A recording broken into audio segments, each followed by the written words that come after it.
at that jacket. It is a jacket. It is a fit for a champion and fit for our newest guest analyst. Joining us for the rest of the week, Jeremy, welcome to the show. It's so good to have you. Thank you for having me. We're so excited. Brother. Don't worry, Perk doesn't bite. I want it's something food. We are so excited to have you talking hoops with us for the rest of the week. We were chatting a little bit before the show, and I said, well, how do you want to get into it? He said, I want to talk about basketball. So let's do it. Let's get straight to it. We're going to go coast to coast, get caught up on the action. Jayson Tatum has come back in this way. What have you learned about him?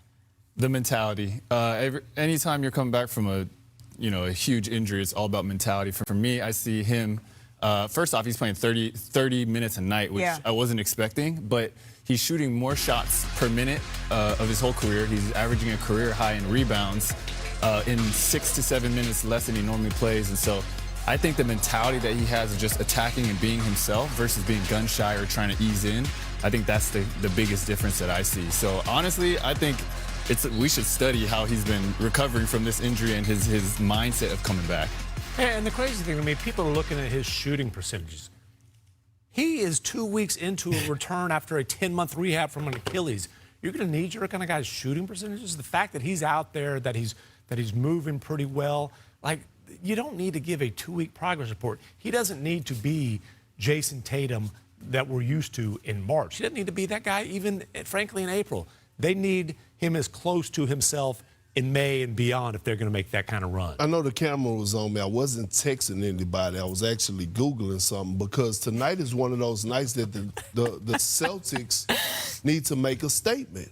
Like, this is one of those moments they need to make a statement. They are, 5-1 against the Thunder, 5-1 in their last 6 meetings. At some point, you got to make a statement to the champs. I believe the Celtics should be the favorite coming out of the Eastern Conference.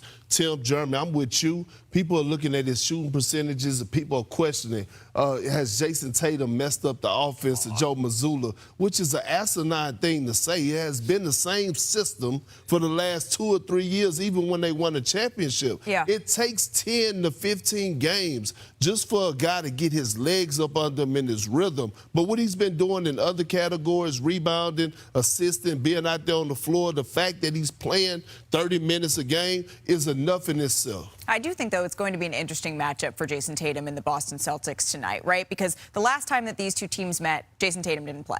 J-Dub didn't play either. So J-Dub may be on Tatum. I know usually that's a torture chamber job, but tonight we maybe see having Dort on Jaylen Brown and how maybe that could shake things up. But on the other side, for the Thunder, they've won 12 straight games. They've won 7 straight on the road here. Perk, how do you assess that?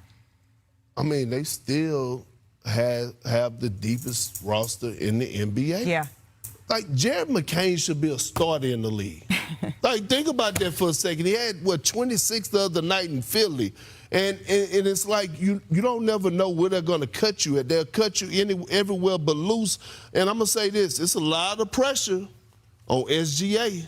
Tonight? For the remaining of the season. His level of play got to stay high if he's trying to go win that MVP award. I heard Victor Wembanyama comments. I've been watching the play of Wemby. I see what Luka is doing. So this rest part of the season, yes, it's about continue to keep that #1 seed and continue to build, but it's also about SGA individual and keeping that MVP trophy in Oklahoma City. I got bad news for the rest of the league.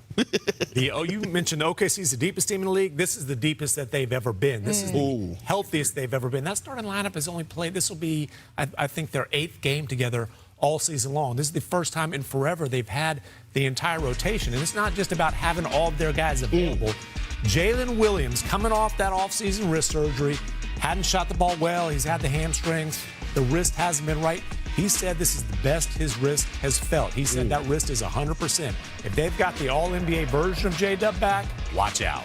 Also, just adding in on Shai, I know people talk a lot about him as being a foul baiter and whatnot, but to be a guard shooting 55%, that's something that Jokic would do. He's around the paint a lot. He's able to get a lot, use his size.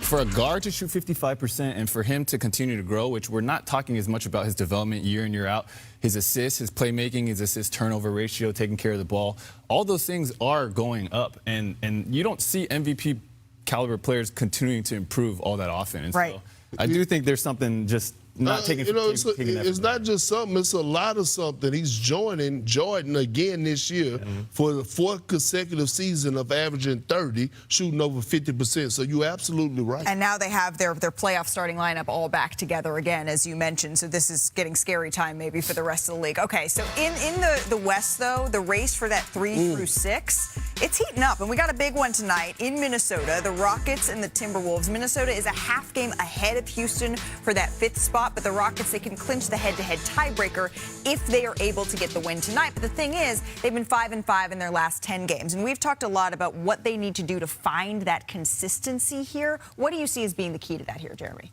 I mean, you know more than I do, but with the Rockets and with KD, I feel like for them to be successful, they really need that second and third option to be playing really well. When he was in OKC or when he was with the Warriors, I felt like to have that second, third really playing well. So to me, Sengun is just somebody that is a huge key to this team. And when he's scoring 20-plus, they're 22-8. And so for me, it really comes down to him getting the support around him in the playmaking.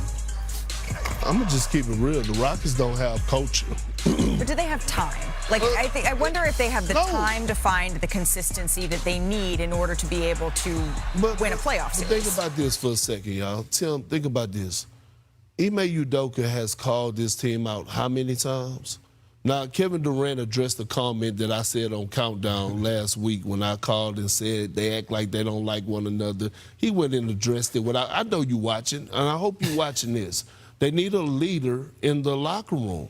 They need somebody that's going to come in, be that guy, that glue guy. Yes, Fred VanVleet is the voice, but he's not playing. You need somebody on the floor. And then, obviously, we could point at Sengun. He needs to elevate his level of play defensively. Like, that has to get better. So, again, when you talk about checking the boxes, Ime Udoka is trying to find a way to balance because when he has Reed Shepherd on the floor, they struggle defensively, but they're better offensively. And listen, he's giving Reed Shepherd a test run as a starter here. And for the first couple games that they put Reed Shepherd in the starting lineup, it paid off on the offensive end, especially in that win against the Heat where KD's in the corner. He doesn't have the ball at the top of the offense. He hits a couple corner threes, including passing Michael Jordan.